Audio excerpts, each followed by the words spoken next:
After adding entries over time, and especially if you've imported old address book or contact lists, it's possible to end up with quite a few duplicate entries.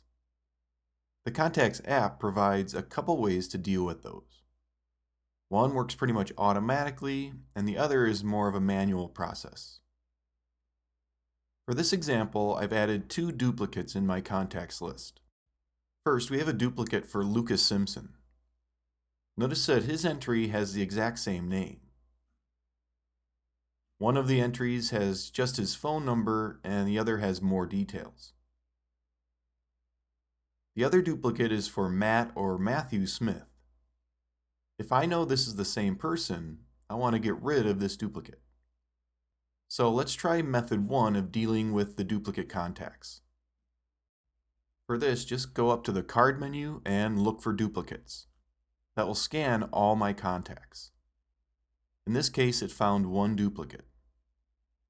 Notice that it found the same name with different details. So if I merge these entries for Lucas Simpson, we end up with just a single entry for him. It did duplicate his phone number though, so I can edit the contact to remove that.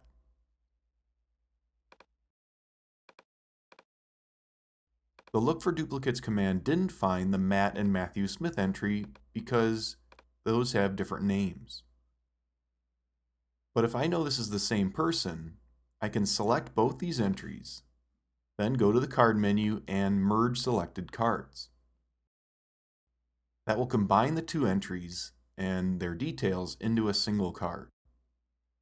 Notice that a note was added that says Matthew, which was the name that got replaced. We can keep this or remove it. So these two methods can be a really good way to clean up your contacts list if you have a lot of duplicate entries.